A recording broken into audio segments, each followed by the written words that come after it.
qaybtii afraad ee silsiladii milgi iyo ismaandhaaf oo xamaasad hor la wada taaya hadda la soo saaray miiska wada hadalka ee midnimo qaran films qaybtan afraad waxaa codkeedii hore kula soo baxday fanaanada caanka ee Khadra Dirgax khadra oo dhaantadeeda ficiltan xoog badan laga dareemayo kana xanaaqday dumarka eeda kaligood dusha lagaga raray ayaa tiri marodiga takarta saaran moog een arkayn midka kala midii saaran waa u muuqataa kuma talay markaan macnahaagii akhriyay erayadan waxay maskaxdiisa ka soo burqadeen abwaanka weyn ee reer Jigjiga Abwaan Royal abwaankan oo kamid ah macallimiinta sida weyn loo qadariyo fankana looga dambeeyay ee deegaanka Soomaalida ayaa si xamaasadaysan u curiyay dhaantadan ragga lagu karbaashayo beerkana haraatida kala helay Abwaan Eesh Calaa oo ahaa abwaankii sameeyay silsilada qaybtii saddexaad isla markaana dumarka saantooda colaray laxanka iyo muusigu waa Anwar Toote iyo Maxamed Habane xuquuqda silsiladu waa midnimo qaran films waana sikaylka casoo idin leh warka sugan ragana berri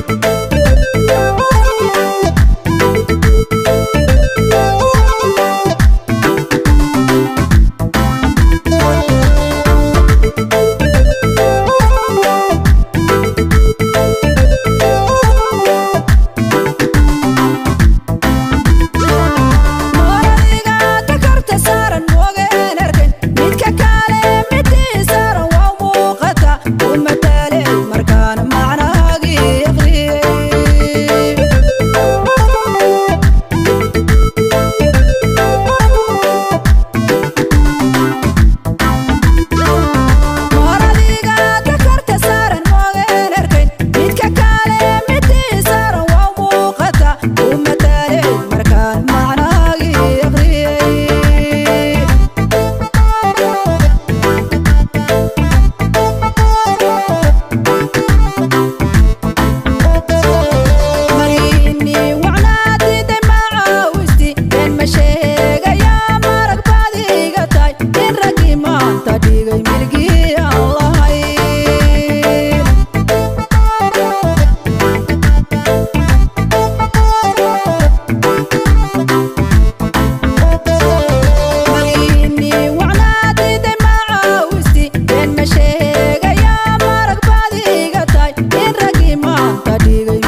maarante maandho